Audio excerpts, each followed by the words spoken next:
акырын сүйлөшүп баштайбыз. Келгендер келип кошула берет. Вактыбызды үнөмдөйлү, сиздердикин дагы алыстан жакындан келгендер бар. Биз дагы эртерээк келип, убагында айтып деп бүтүрүп, саат 5-те Ош шаарында дагы жолугушубуз бар. Убакыт абдан кыска, мөөнөтүбүз тар, барар жерлерибиз өтө көп. Бул жакта Баткен областы, Ош, Жалал-Абад областы турат, Талас областы, Чүй, Бишкек, ошондой убакытты үнөмдөп өткөрөлү.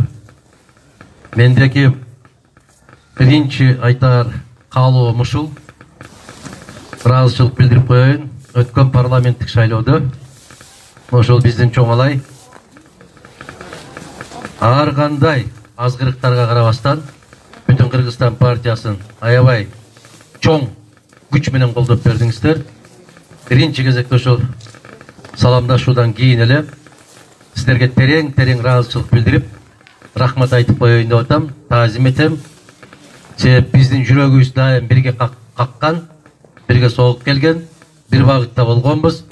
Кечеки ошол парламенттик шайлоодо ошол сиздердин бизге болгон ишенимиңиздерди, биздин сиздерге болгон ишенимиңиздерди бири-бирибизге дагы бир жолу бекемдеп алдык деп айтсак болот. Себеп айрыкча ошол биздин чоңалайда не деген гана күчтөр иштеген жок, не деген гана каражаттар иштеген жок. Бирок арабызда анча-мынчабыз бар азыр.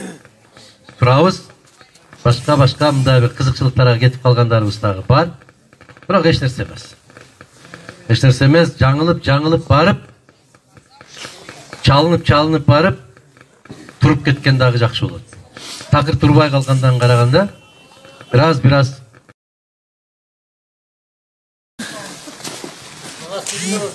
бере бергиле. Менде суроо бар. Азыр. Урматтуу Адахан Кимсанбаевич, биздин чоңалайга куш келипсиз, кушубактылсын. Чоңалай эли сизди дайыма колдоп келгенбиз, дагы колдой беребиз. Сизди Кудай кааласа Кыргыз эли колдойт деп ишенем. Алланын буйругу менен сиз Кудай кааласа президент болосуз. Менин сизге суроом биринчи. Садыр Жапаровдун азыркы жүргүзүп жаткан үгүт иштерин мыйзамдуу деп ойлойсузбу? Жок. Мунун мыйзамсыз экенин биз айттык. 24 кейжиде маалымат жыйынын бердик. Мыйзамсыз деп айткандын себеби ал инсандан көз каранды эмес. Ал Садыр болобу, башкасы болобу, ким болсо ошол болсун, ким анын ордунда болсо мен ушул сөздү айтмакмын. Конституцияда жазылып турат, президенттин милдетин аткаруучу президенттик шайлоого бара албайт деп. Бул барып атат. Мен жөнөкөй бала катарында баратам дейт. Жөнөкөй баланы мамлекеттик коргоо кызматы коргоп жүрбөйт. Жөнөкөй балага чоңалайдан алайга аким киши ташыбайт. Мугалимдерди кыйнап жыйынга алып барбайт. Жөнөкөй баланы резиденцияга жашатпайт. Кандай дейсиңер? Өзүңөр билип туруп менден сурайсыңар дагы, мен айттырасыңар да. Же ошонун рахат алабызбы? Көп ойлойт. Мадумаров өзү ушу суроону берди деп. Кудай сактасын. Мыйзамсыз болсо кандай чараларды көрөсүз? Көрдүк. Унчукпай калган жокпуз. Борбордук шайлоо комиссиясына бердик кагазыбызды. Аябай Конституциянын ар бир беренесин тактап отуруп бердик. Кыргызстанда канча юрист болсо ошончо пикир болот эле. Бирок оң тарабы, сол тарабы дебестен канча юрист болсо бүт баары биздин коюп аткан дооматтарды абдан туура. Конституция одоно түрдө бузулду. Конституциялык мыйзамдар бузулду деген баасын беришти. Аны уктуңуздар өзүңүздөр. Бизди кошуна мамлекеттер тааныбай атат. Алар сүйлөшпөй атат. Себеп мыйзамсыз бийлик деп атат. Аны угуп атасыздарбы? Баштагы күнү кече Путиндин пресс-конференциясын ким көрдү? Ким көрдү? Я, сиз көрдүңүз. Ошондо Кыргызстан боюнча эмне деди? Кыргызстанда постоянная чехарда деп айтты. Чехарда деген сөз башаламандык деген сөз. Бейбаштык деген сөз. Мыйзамсыздык деген сөз. Жетекчиси жок деген сөз. Мен ушул сөздү кыргызча эле айтып келатам силерге, бирок ишендиришим кыйын болуп атат. А Владимир Путин орусча айтып койду эле, баары ишенди. Эмне кылышыбыз керек? Конституциялык талаага келишибиз керек. Мына ушул мыйзамды бузуп, конституцияга карабай өткөргөн шайлоолордун кесепетинен 5 октябрь болду. 6 созывдын чакырылыштын деген да, созыв деген. Аябай сулуу жазат экенсиз. Ибраимов Фесеналы деген мырза экен. Аябай сулуу жазат экенсиз. Азыр ким? Сизби? Азыр заманда момундай жазыш өтө сейрек. Көзүң кубанат көрсөң. Бүтүрү бар экен. Кош чекит бар экен. Мугалимсиз, эмнеден бересиз сабак? Кыргыз тил адабият мына көрүнүп турат. Союздун мезгилинде бүткөн окшойсуз, э? Мына ушул сиздин берген жазган суроолоруңузду алып барып, жогорку кеңешке илип коюш керек экен, өлүгү деп. Ак үйгө илип коюш керек экен. Монда айнектин ичине салып, себеп бул сейрек кездешүүчү болуп калды. Сүрөтүнөн кошо алыш керек да. Сүрөтүн алып барып, атын жазып, жазсаңар ушундай жазгыла деп. Мына суроо берген жерде суроо белгиси турат. Кош чекит деген турат. Кош чекитти азыр көптүр билбейт азыр. Үтүр деген турат. Дефисин коюптур. Илеп белгисин коюптур. Бар нереже менен жазыптыр. Мен ушундай жазууларды көрсөм, кадимгидей кубанып калдым. Кудайга тооба кылдым. Ушундай заманга келип калдык. Рахмат. Атыңыз ким?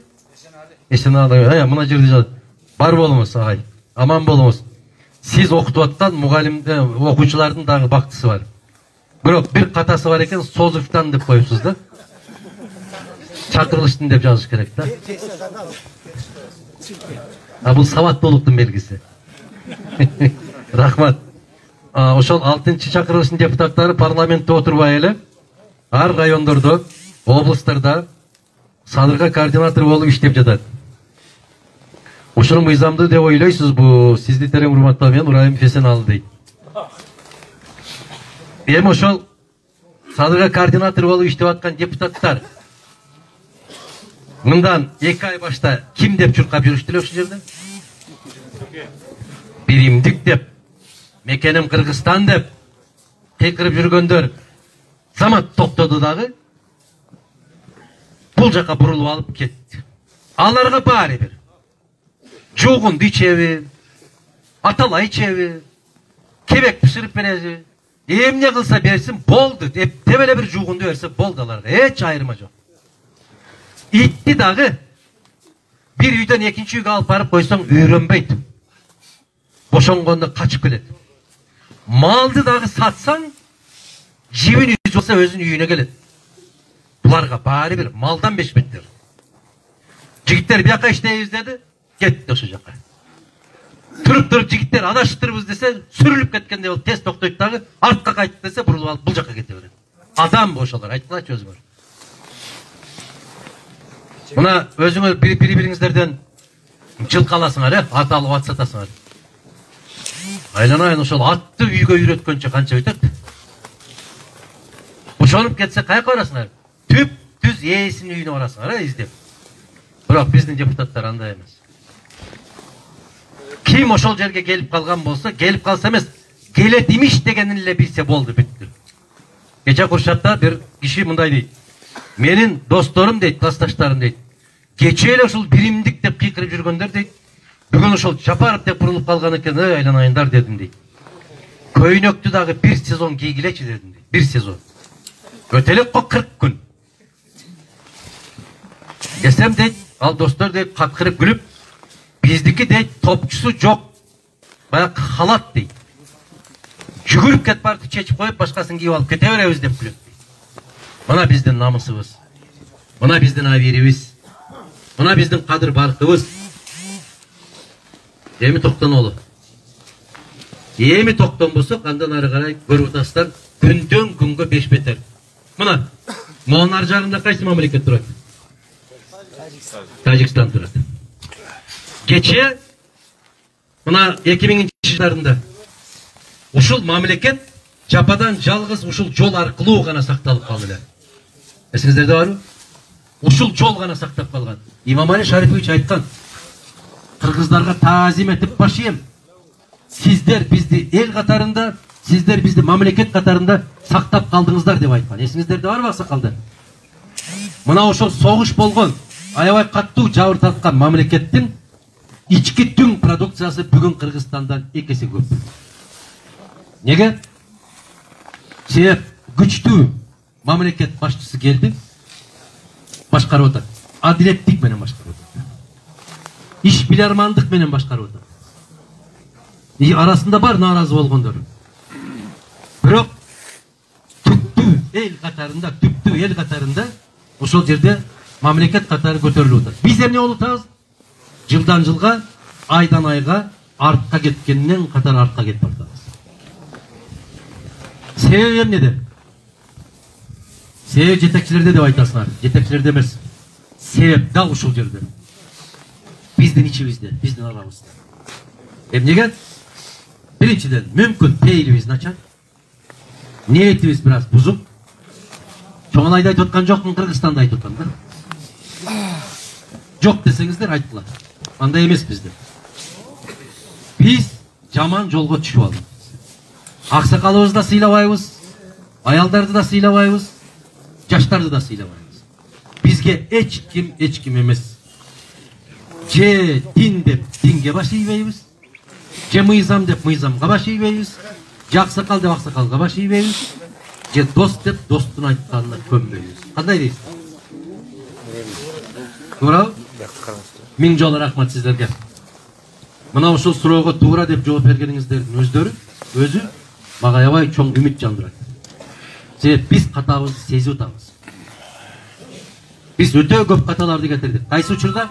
Шайлоо учурларында. Азыр келатып жолдон Сары Моголго түшүп, Сары Могол менен амандашып, учурашып, мен Айшытан бар, атам менен чогуу Меккеге барып келген, ажы 83 жашында экен агиши. Мен атам тирүү болсо 88ге кетмек. Ошо киши менен сүйлөшүп отурсак, суроолордун суроосунда ушундай болуп атат да. Биз кандай болуп калдык дегендей. Жаштар суроо берүүдө. Биз жоопкерчиликти сезбей калдык. Себеп мына ошол айыл кеңештин депутаттарына мыкты мугалимдерди, мына бу Эсекем окшогон мугалимдерди канчага чыктыңыз? Аш эле турбайсызбы? Жок, азыр жаш дебей атат.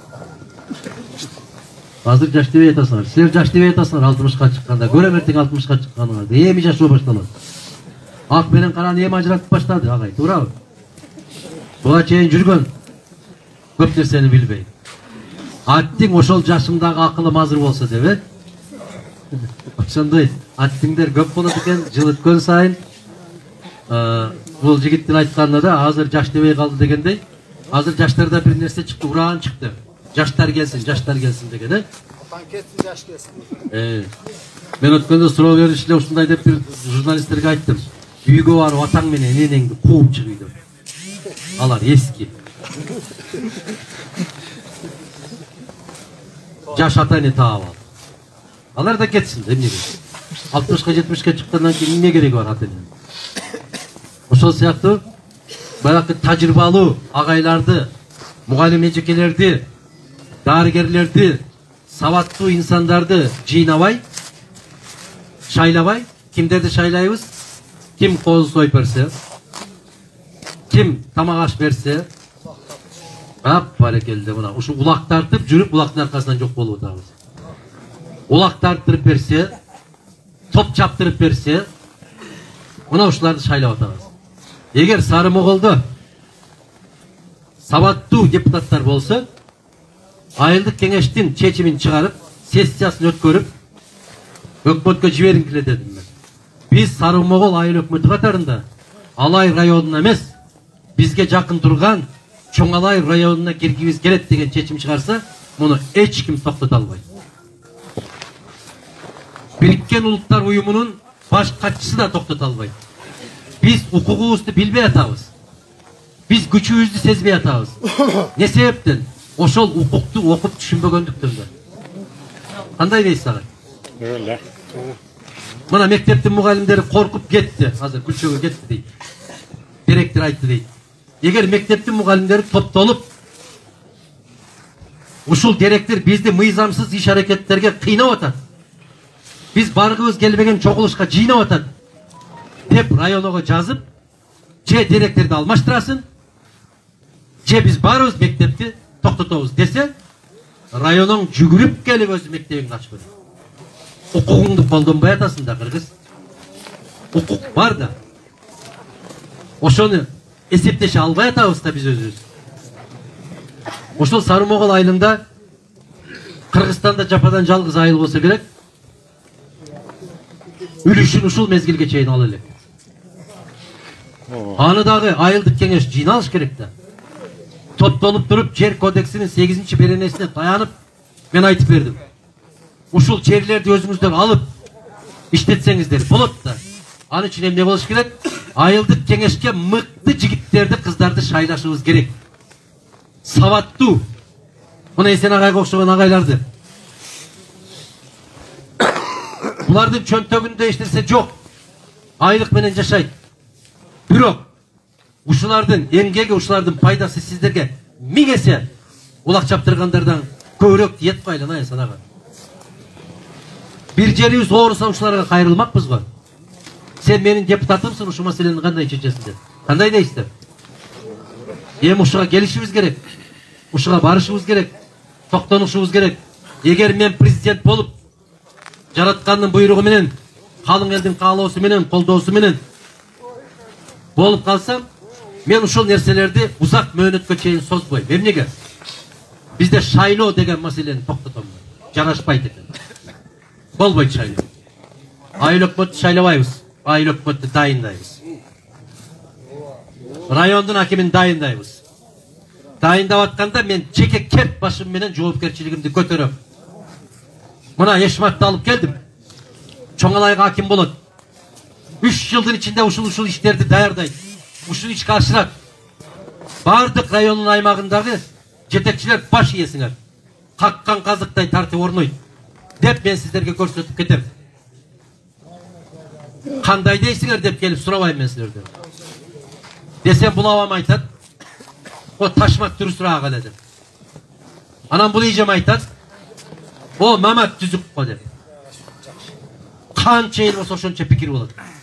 Көпчүлүккө салып чечкен маселе эч качан жакшылыкка алып барбайт. Көпчүлүк менен эмне маселени чечиш керек? Айылдын маселесин чечиш керек. Улуттун маселесин чечиш керек.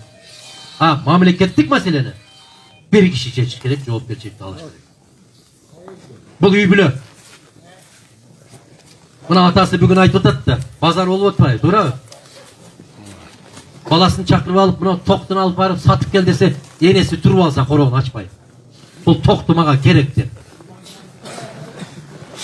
Анда деп улакты алып барып сатып кел десе, баласы туруп алса, улак меники деп. Ол ата жаныбер каяка барат анан? Кыргызстан ушундай мамлекет. Ушуну токтотмокпуз биз. Биринчиден, экинчиден суроо берет мага, коррупция менен кантип күрөшөбүз? Мен күрөшпөйм дедим коррупция менен. Мен коррупцияны жок кылам. Ал менин тең түшүм эмес аны менен күрөшкөндө. Кантип жоголот дейт. Өзүң алба, бирөөнү алдырба. Бүттү. Ошол замат муун өлөт коррупция. Ошол эле жерде өлөт. Аны үчүн конституция мешайт этпеш керек. Конституциянын тиешеси жок ага.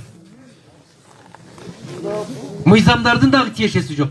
Керемет мыйзамдарыбыз бар. Мисалы, саламатты сактоо жөнүндөгү мыйзамда ар бир туулган балага 1 айда 1 келип, ошол бекитилген мейирман мугалим, дарыгер же мейирман эже келип карап туруш керек. Келеби? Жок. Өзүбүз көтөрүп барабыз. Барганда да жөн көтөрүп барбайбыз. Жок дегенде момдай банкага бир сары май салып алып барабыз. Жаңы төрөгөн келиндер ошентип барып атпайбы? Сары май салып алып барат. Анан кечээ бир индюшка сойдум эле деп барат.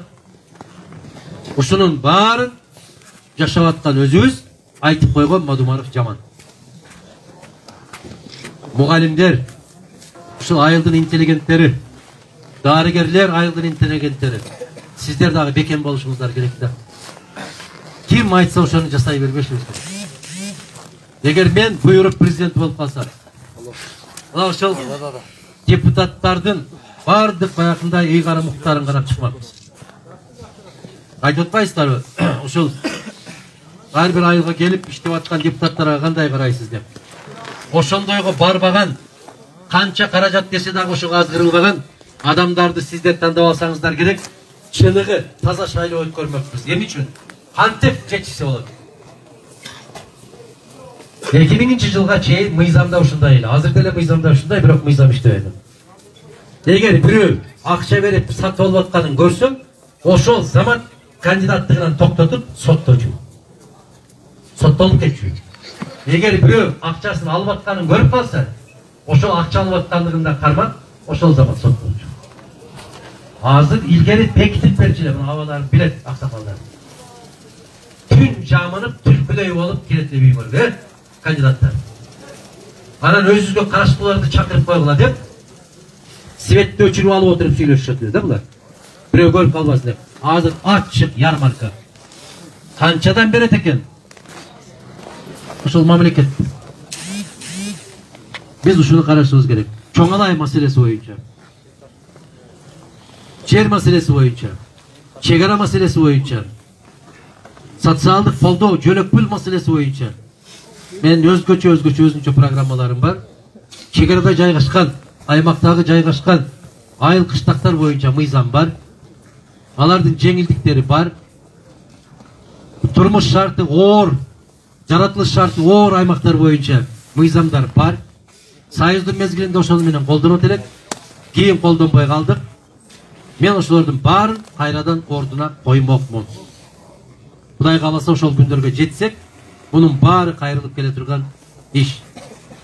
Суроо болсо бериңиздер. Мен агай сурооңузга толук жооп бере алдымбы? Ийгилик болсун сизге дагы. Барбы суроо дагы?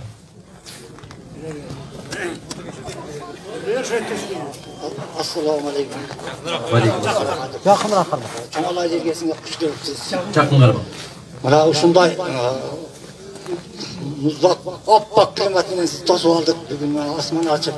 Ушундай кубанып турабыз.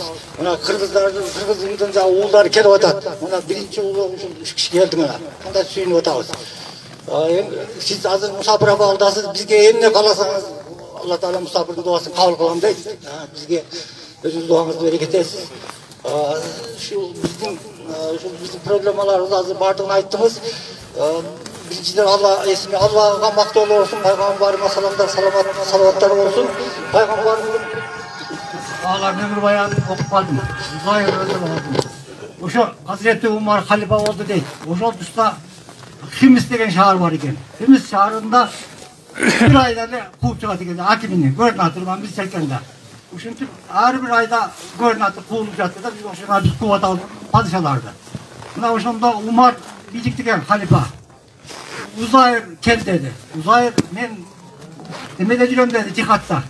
Uzayr kel dedi. Uzayr'da alıp geldi. Menen. Uzayr sen Kımis'e varasın dedi. Ya ошол Kımis şaharında bir yıl tınçılık oldu. Havar yok Uzayr'dan. El tıptınç. Bitik yok. Mına ошондо tınçsızlanıp Umar çakırdı. Uzayr kel. Uzayr keldi. Al kандай geldi. Al akil gubernatör edi. Bir tayağı, bir kaltası cay namazı menen, çögünü menen geldi. Gubernatör geldi. Bizde azı gubernatör takrar için yol tandavazlar menen geldi. Bu eldinin akısı geldi. Ben şunda düşündüm. Anam Uzayr işler kanday dedi. İşler şu Peygamber gördükçe aytıp kalay.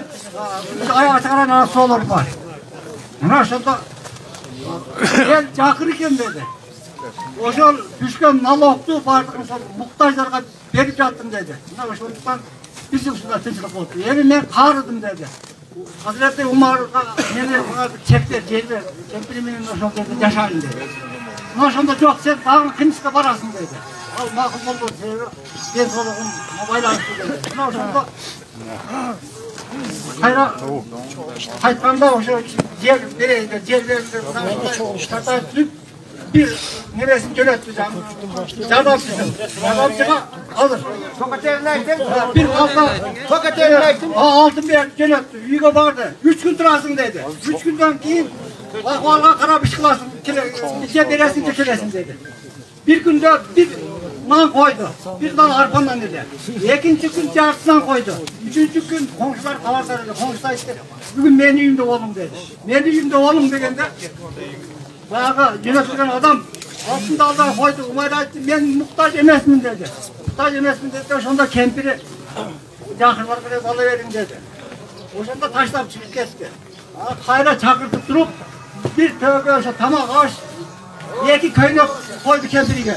O sonunda albayın dedi. Ben muhtaç emesmin dedi. Umayr. Aksakal. Ayavay sonun kerime tangime bırak. Suro verin. Ayağımdan bir köy yok dedi. Çok orada çok. Tokatel neydim ki? Ulan çek ara. Ulan takılasyanız haram diyen ayrılız var. Oşonda yaytım. Ayrıl dışıga caylığa çıkalım. Oşonda çıksam telefonda tut. İşemeseniz de koşacağım. Hoş gelip siz Tacikistan'a dedi. Çek ara tosladık. Hoş Mehmet Tacikistan'da çıktı. Oturgan caylığımda yesim olmaz. Biz Tacikistan'a tattırıp biz çeker aldı. Biro test pasıyoruz gerek. Özbekistan tası otada kör otamız. Bu biro. İkincisi azı köşeye çıksak kredi kampanya aram mı deşeyiz. Aram bilen Müslüman çok da olsun. Bana bizde alt kere çarptılar. Özü sana da var ki yok. İkincisi hazır magazinin orada darkana. Oyak darkana. Covid bana şu daha horma geldik. Üçüncüsü bana yedekliler rotasyon kılışınız gerek. Barı pasar hizmetler. Rahmat. Sebebi bir ailelerinde bir toğanda pavilyalarda okuyor değişiklerden. Baykat biliyoruz da rotasyon almışlarsa. Rahmat. Öyle bir oyunda toğanlarda gelişe koyuyorsun ama o petevici değil. Rahmat. Bunu özellikle caz ucuzunda da gelip bir sürü olur. Aksakal, rahmat. İşinizdeki iyilik. Özünüz Kırgız'ın tadıksızlarını tandağalar, okvata azazır. Bakın vakit var, onun için orada özünüz biliriz. Rahmat. Aytkanınız gelsin. Bayak adiletli padişahlar boyunca ben daha bir iki gün ayet verediler. Umar Raziyallahu anh bunun ömür bayanı boyunca. İmam Azam boyunca dağı, İmam Bukhari boyunca dağı bardık meselelerde ayet vermekmin. Dileke karşı vaktimiz az da ötezip. Alar da ayet öğretim bolmasın, oşalardan yaşaganda kılıp yaşaganda öğrenişimiz gerek. Mojada bir soru geliptir. Madumarov Murza deydi. Sen şu soruğa cevap bergin deydi. Sadır Japarov'da savatsız adamlar şaylaydı degen sözün var deydi. Kim berdi şu soruğa? Hayırda var şu sözün? Onu gıybat deydi. Kızılday gıybat deydi. Kimder savatsız deydi. Alemi kimder savattı? Jarandar diye ikiye bölme deydi. Sadagan geteğin aylanayın. Kim berdi şu soruğunu? Şol dalilde Allah hoşunday degen sözüm var eken. Haysıl yerden okuptur. Kim okuptur hoşunday degen sözüm var eken. Mana uşunday türkü siyaktı olup jortup жүрgөндөр eldi buzup jokla turgan boldu deydi. Aman ele bolsun. Mına şu jana Esen agайды kattуу maktap koydum ele muну kayırılgandan başlap to'g'ri emas kayırılgan. Murza emas, Mirza deb yoziladi. Ekinçiden jarandardı ikiye bölme deydi. Jarandardı imanı var adam hiç kaçan ikiye bölmeydi. İmansızlar uşunday kılıp böledi. Oşol жазып atkanlar özdörü mınal fake bolup telefondan çıkıp kıykırıp atkanlar oşolur. Bular da mınçış gerek, alar da ançış gerek dep. Madumarov'tun dağı, bütün Kırgızstan'dın dağı, şaylovçuları dağı, koldoğuçuları dağı, madaniyattın tuğ çokusuna çıkkan azamatlar. Öte savattu, imandu, insaptu azamatlar. Özgür jasavatkan nerseni жазып, anı başka bir ölürden suravagılar, uyat bulun. Gıybat değil. Gıybat, bu musulmançılıktagı en çoğun keçirilgiz 4 gününün birösü. Avaylagılı azamatlar. Çegara meselesi boyunca ayttınız aksakal. Mamlekettin ээси пайда болгондо чегара куралат. Мына азыр жол боюнда келатып көрүп атабыз го. Эч ким өзүнүн чегин момундай бир тосуп алган эмес. Каша жок. Эртең ошол кашы үйдүн ээси bir жака кетип калган болсо, жанындагы кошунасы теректин аркы жагынан алып каша тартып алган болсо, чатак чыгат. Келгенде Кыргызстан ошол үйүн убактылуу bir жака таштап кеткен ээси жок үй сыяктуу болуп калды. Мамлекеттин жетекчиси жок. Статус чегара райондорун дейт. Мен азыр айттым ошолду. Ошол мыйзам бар, бирок иштебей атат. Минералдык завод жана ГЭС дейт. Келгиле азаматтар, мындай кылалы. Асмандагы нерсени эңсебей, азыр жердин алдыбыздагы нерсени эңсейли. Бизге эмне керек азыр? Бизге мыйзамдуулук, тынчтык, адилеттүүлүк керек болуп атат. Эмне керек болуп атат? Сабаттуулук керек болуп атат. Ал деген не деген сөз? Азыр мектептеги жаш балдарды, мектепке чейинки балдарды туура жолго салып тарбиялоо болуп калды. Азыр тарбия ушундай кетип баратат. Мына колуңуздардагы телефонду 5 мүнөт таппай калсаңар, илгери насыбайын жоготуп алган аксакалдардай болуп тегеренип калып атасыңар. Атаң менен энеңди 5 ай көрбөсөң жүрө бересиң. Чатагы жок. А муну ол колдо турган телефонду. Мунун кайпи жаман экенде. Таппай калсаң шу саныңды чапкылап, томунан туруп кетесиң. Мен кээ бир 80-де кемпирлерди көрөм. Каяққа қойдым өләрі деп тұра қалады. Ой, гимнасттардан тез тұрады. Бұл не деген құмар? Мына ушунун барын туура жолго салып, туура тарбия беришибиз керек. Бизде азыр ата-эне башкарбай, илим билим башкарбай, иман башкарбай, дин башкарбай, ушул башкарып калды.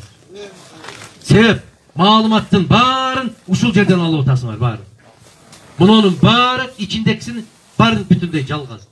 Мына азыркы жигит жазгандай. Кызылдай жалган.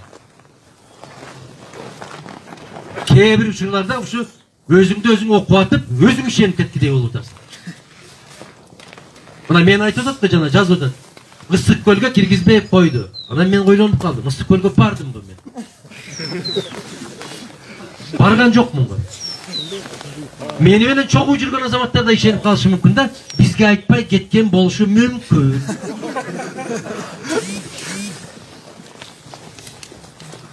Biraz абайлайлы. Бул замандан коркпосок, акыреттен корколу.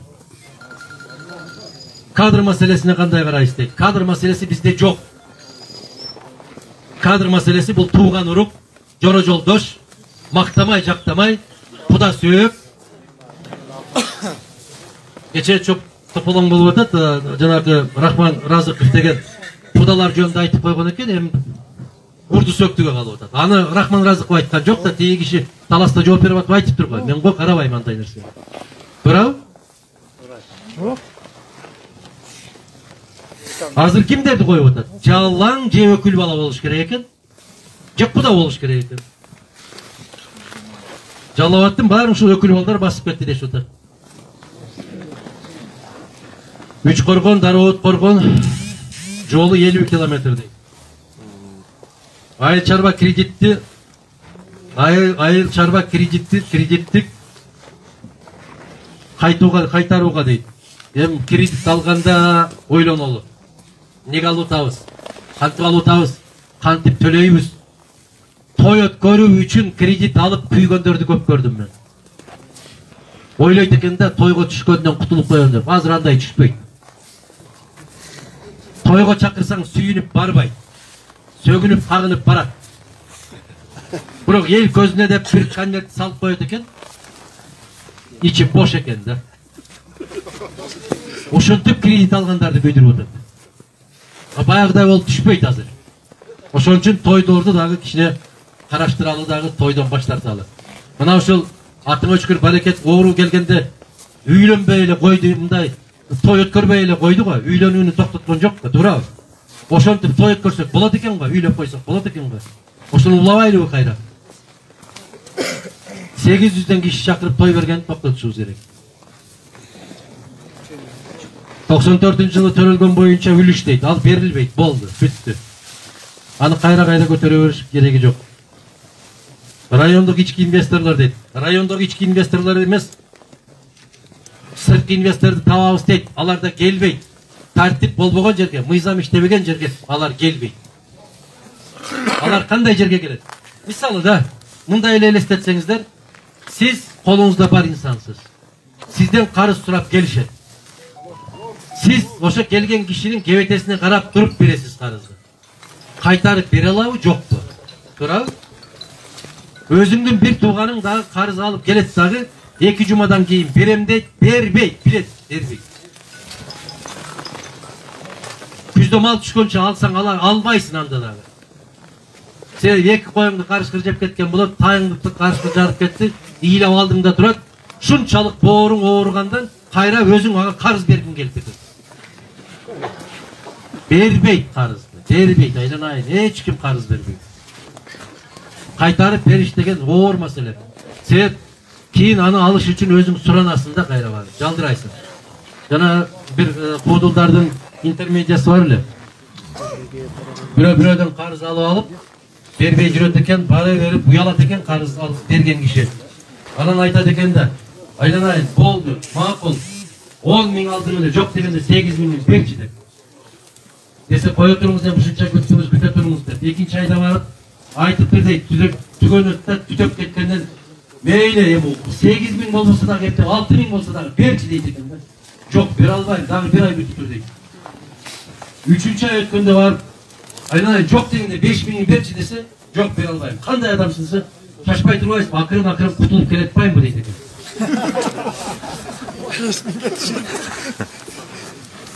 Ошондой болуп атабыз да. Жарымын болсо да кайтарып берчи деген бар. Сондуктан кредит деген нерсе жакшы эмес. Муну алардан алдында ойлонушубуз керек. Баягы тойлорду азайтышыбыз керек. Бизге мындай карап көрүңүздөр, пайдасы жок чыгашалар көп экен. Кереги жок чыгашалар көп.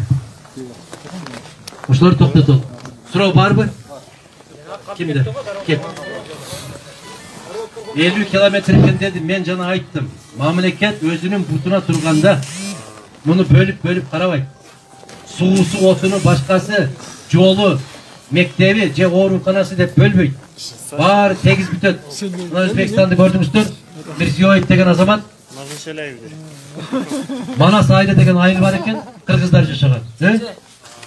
Эмне кылды? Теп тегиз кылып тазалап туруп, 40 күндүн ичинде бир шаар куруп койду, 40 күндүн ичинде.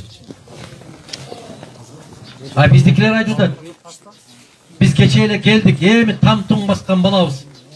Убакыт берип күтүп турбайсың аны деп. Ага дагы бир кыргыз жооп бериптир. Чуркап эле жүргөн баланы койбойлубу анда силер баса албасаңар деп. Туура да ошол. Сурообуз бизде суроо мындай. Өзүңүз көрүп канча президент келсе да бизде соттук система өзгөргөн жок да. Сиз эгер президент болуп келип калсаңыз, бул канчанчы маселеңиз? Азыр көрүп атасыз. Судьялар даже мас абалында соттоо отурумдарга катышып атат. Сиз конкреттүү түрдө айта аласыз, мынча убакыттын ичинде мен соттук системаны түп тамыры өзгөртөм деп. Экинчи суроо мындай. Коомчулукта эң актуалдуу маселе бар, депутаттардын санын кыскартуу. Сиз муну толук менен колдойсуз, биз ишенебиз. Бирок ошол кыскартылган депутаттардын көпчүлүк бөлүгү бүтүн Кыргызстандан болуп калбайт деп сөз бере аласызбы? Азамат. Мен эгер мен президент болуп калсам, бүтүн Кыргызстандан болсун дебесем деле өзүңөр шайлап бересиңер. Биз эстүү элбиз да. Кече Жапаровду ким шайлайбыз деп аттыр? Эч ким. Анын бар экенин дагы билбейт элеңер го. Бирөө бир кесе чай дагы алып берип койгон жок го. Азыр көрдүңөрбү, стадиондорду толтуруп айланайын, бата берип бийлеп берип атышат. Жарыгымай жарыгым чырагым. Эми биз өзүбүздөн да элден да ал нерсе инем. Токтойлу да кичине бир өзүбүзгө келели да, намысыбызга келели да. Кече Жээнбеков деп ыйлап аттыңар. Мени менен урушуп атышты көпчүлүк адамдар. Кече Жээнбековду тепкилеп кууп чыкканда мен коргоп атам. Баягы буга тийбе деп ыйлап аткандардан үн жок. Карасам азыр башка жакта жүрүшөт. Намыс кайда айланайын кыргызым? Намыс кайда? Ошондуктан жанагы бүтүн Кыргызстан көпчүлүгү алабы, азчылык алабы деген суроону мага бербегиле, өзүңөргө бергиле. Ким? Экинчи жанагы сот боюнча канча мөөнөт керек деп атасыз? Атыңыз ким? Нурдин. Нурдин мырза, мага мөөнөттүн кереги жок. Кейлер жазат экен, 40 кадам, 100 кадам эсептейт экен. Мен эсептебейм. Менде программа ушул. Болдум деп, ушул жараткандын буйругу менен, элдин колдоосу менен болдум деп, мен сиздердин алдыңыздарда убада берген мүнөттөн баштап ошондой жашоо башталат. Неге? Себеп биз айтабыз, эгерде өз чындыгында биз жете элебейбиз, макул бололу. Жетекчи кандай болсо, эл ошондой болот. Тескерисинче, эл кандай болсо, жетекчи ошондой болот. Эгер ушундай жетекчи келип, ушул күндөн баштап бирөөнүн акысын албайбыз да, бирөөгө калп акарат келтирбейбиз. Эгер акарат келтирсең, мыйзам боюнча аяосуз жазага тартыласың деп койсоң, тил тыйылат. Кыйбат токтойт. Мына Россия азыр ошондой мыйзам кабыл алып атат. Мына телефондун ичинде чыгып алган фейктердин мыйзамын алып атат. Эгерде өз атың менен катталбасаң, сен кире албайсың ошол жерге. Сен өз атың менен кирдиңби? Жаз, атыңды кой. Эшматов Ташмат деп. Анан Жолборстун, Арстандын, Карышкырдын сүрөтүн коюп алып, чыкпайланайын чөбөрү. Сен андай эмессиң. Бүркүттүн сүрөтүн коюп коём. Өзүнүн карап, өмүр жолун карап көрсөт. Ал бир жок адам. Фейк деп атпайбы? Ошон үчүн мына телефондон абайлагыла, этият болгула. Муну биринчи ушул революцияны жасатканда билесиздер, эки бетте жасатышты ушуну. Кандай кылып? Хосни Мубаракты президенттиктен кетиришип, Нурси дегенди алып барышкан. Эмне менен? Телефон менен. Ким? Бузуку коом алып барды. Ошондой болуп көтөрүп барышып, жөн эле бутун өп, сыйынып жиберишти, айланайын, тоба кылып, саждасы кой берди го, саждага баш кой беришти.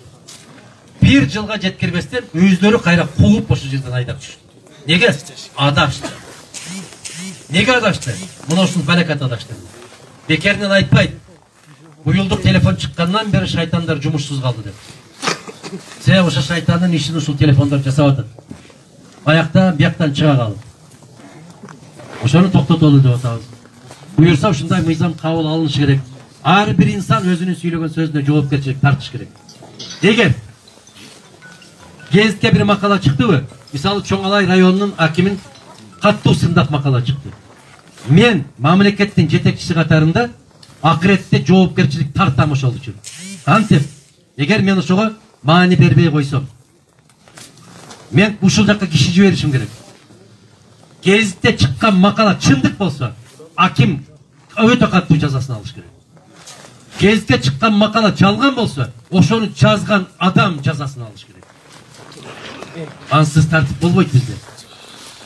Мына аксакал жана Умар Разиаллаху анхунун тарыхын айтып аткан аксакал кетип калдыбы? Мына ошо киши Умар Разиаллаху анху мындай болот да, бир жолу ат менен келатып, айылдан келатса, кербен келатканда ошонун аттан секирип түшүп барып, бир төөнүн үстүндөгү жүктү ала койгон экен. Падышам эмне болду? Эмнеге сиз ушул төөдөн жүктү алып жатасыз десе, мына ушул төө аксап келатат дейт экен.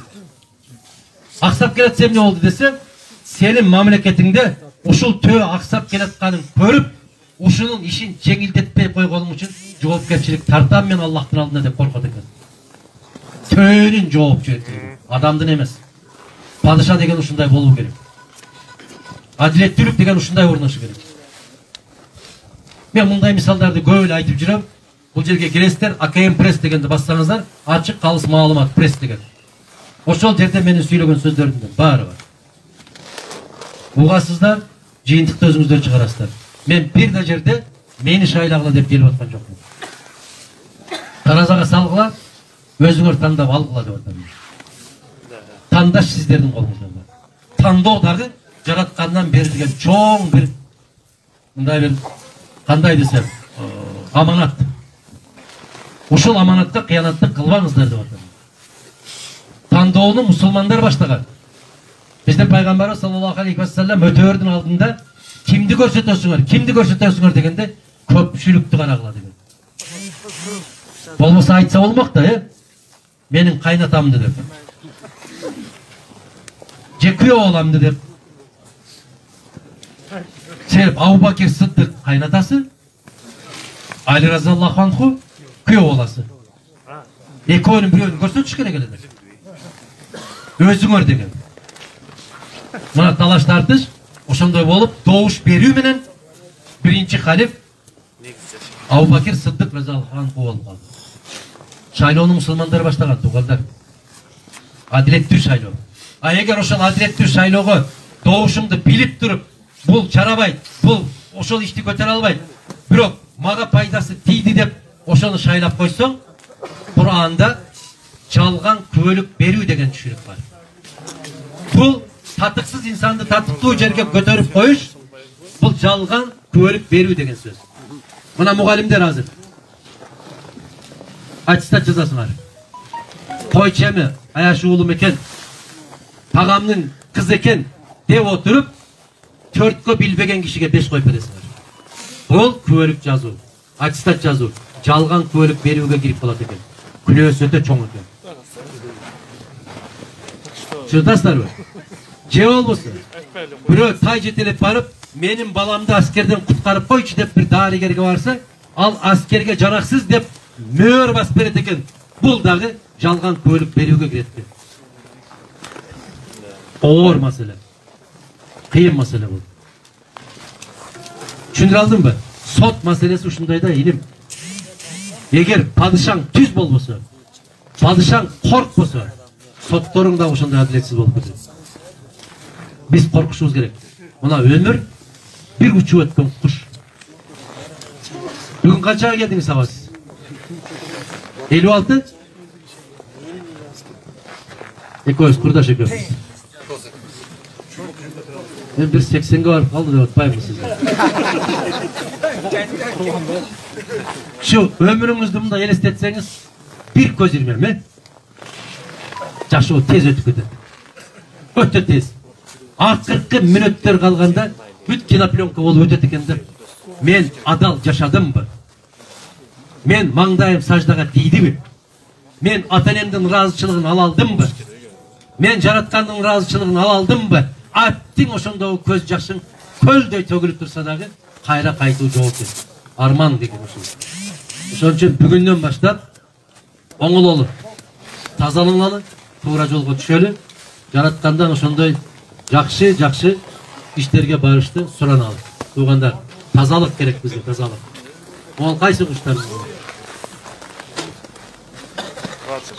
Ha? Жору.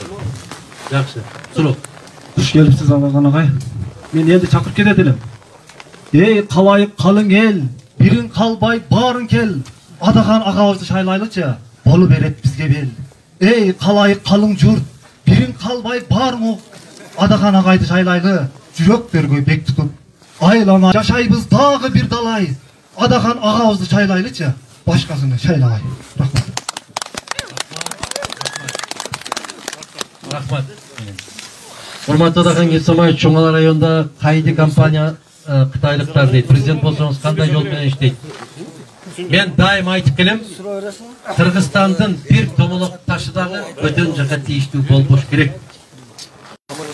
Биз Кудай кааласа, ар бир иштеп аткан кен байлыкты бөтөн мамлекеттер менен иштешип аткандардын баарын кайрадан карап чыгып ревизия кылышыбыз керек.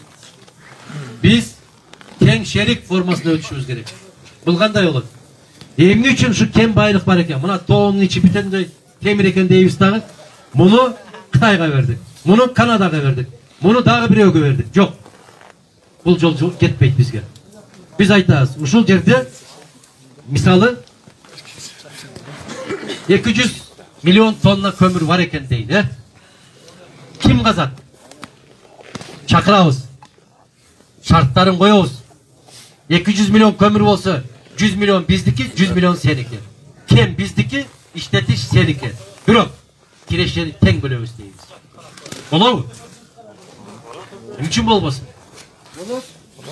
мен ошондой жолго алып барам. Ошондой жол менен иштетебиз Кудай кааласа. Бардык кен байлыктар. Дагы суроо. Барбы? Sağ olun. Оңай районуна куш келипсиз. Çok teşekkür. Садыр Жапаров түрмөдө жатканда жападан жалгыз иш коргоп жаттыңыз. Анан түрмөдөн чыккандан кийин эмнеге Жакын карман микрофон.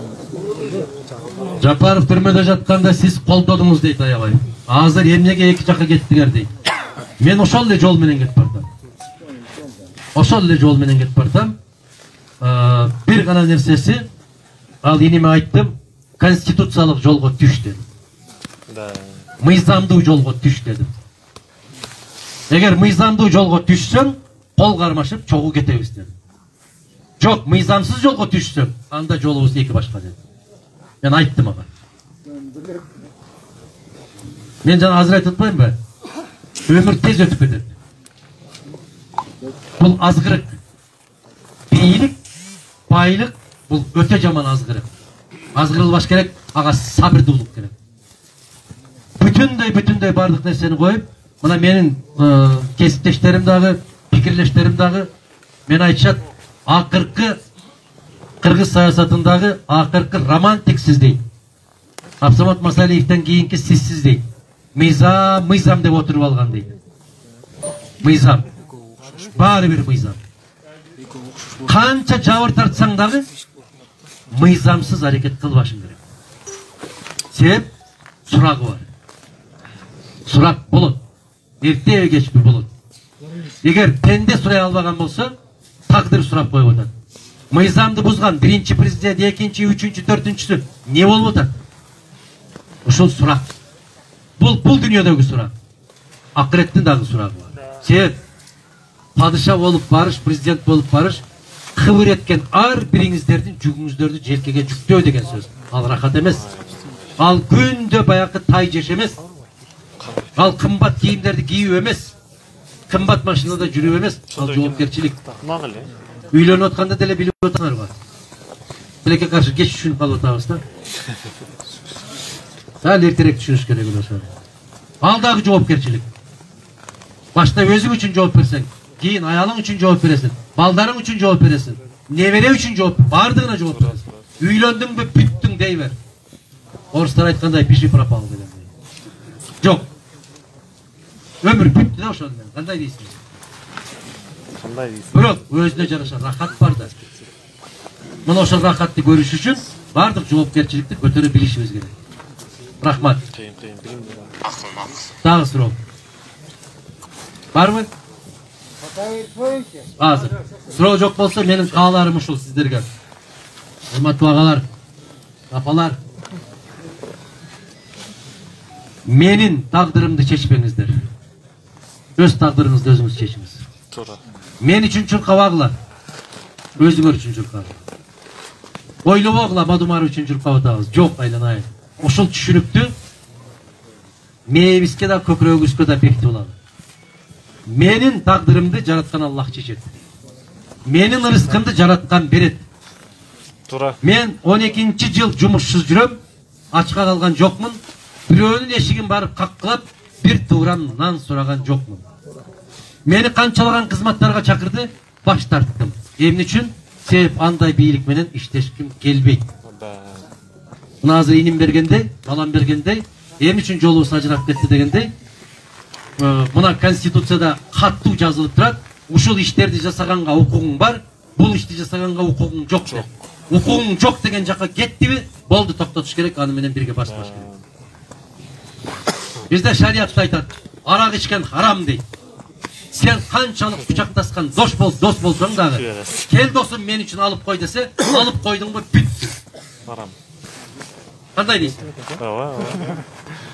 Биздин айылда барбы жанагы тоог урдаган, кой урдаган, тай урдагандар барбы? Барбы? Жок. Жок азыр? Аллахка чексиз шүгүрлөр болсун. Себеп Амин. бизде бир кездерде ушундай болгон.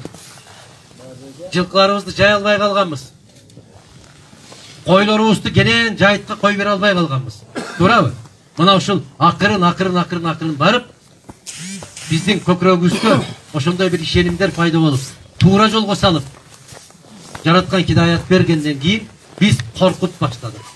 Kimden korktuk? Yaratuvcudan korktuk. Nege? Bunun surağından korktuk. Eğer de biz dağı bir tepki yukarı götürülüp buna şu sayloo dağı, sayasat dağı, biröge küvölük berүү dağı, bul dağı amanat eken, bunun dağı surağı var eken degen sözdü kökürögüzgө tüygen günden başlap, Құдай қаласа Қырғызстанда жарқыраған күн шығып, телегейі тегіз болған, başkalardan kem болған, өзгелерге тең болған, адилеттүү мыйзам иштеген, күчтүү көкірөгүздү көтөрүп жүрүп, бирөөлөрдөн кол сунуп, кайырчылык кылбаган мамлекеттин курулушуна ишенебиз ошого. Демек, бардык нерсе өзүбүздөн көз каранды. Муну ол жерди тазалашыбыз керек экен. Пайгамбарыбыз саллаллаху алейхи ва саллям айткан, эки жериңди таза сактасаң, бейишке мен кепилмин деген. Биринчиси эки жаактын ортосу дейт, экинчиси эки буттун ортосу дейт. Эки жериңди таза кармасаң дейт, мен бейишке кепилмин дейт. Эки жаактын ортосунда көп түшүнүгү бар. Бул арам тамактан сактануу, гыйбаттан сактануу, жаман сөздөн сактануу, бирөөгө акарат келтирүүдөн сактануу, текеберликтен сактануу. Ошол колубуздан келеби биздин? Келет. Бирөөнүн берген бир сындырым нанын жебей койсок, ачка жок болуп кетпейбизби? Кетпейбиз. Өзүбүзгө дайым рызкыны жараткан өзү берип турсун, өзүнөн башка эч кимге муктаж кылбасын. Келиң абайым, бата бериңиз.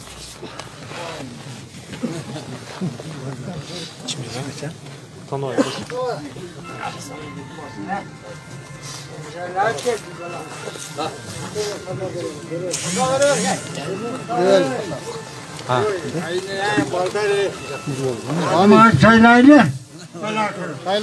Amin. Sevgilik olsun. Amin.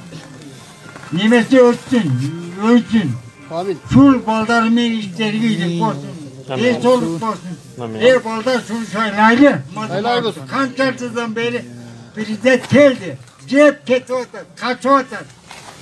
Ve şunu çaylaylık var.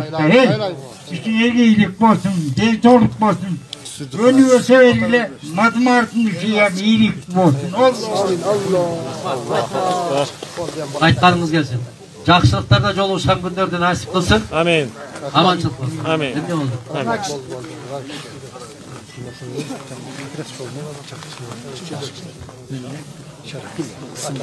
Neresi açık baslar mı? O cevabını da açık baslar baksın.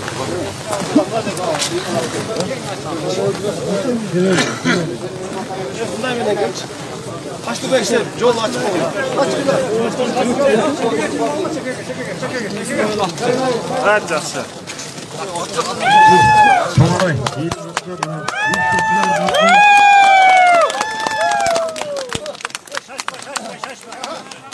Sakin min bismillah.